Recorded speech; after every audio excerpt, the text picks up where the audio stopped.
तेलंगाना भवन में मूसी प्रोजेक्ट के मुतासरा खवातीन ने लगाए केसीआर जिंदाबाद के नारे। मूसी प्रोजेक्ट के मुतासरा खवातीन ने तेलंगाना भवन पहुंचकर केटीआर और बीआरएस पार्टी का शुक्रिया अदा किया। इस मौके पर केटीआर साहब का जिंदगी भर हम एहसान रहेंगे।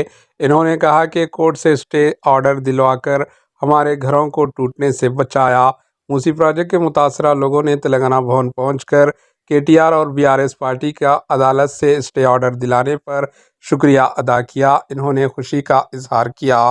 Bureau report, AHN news.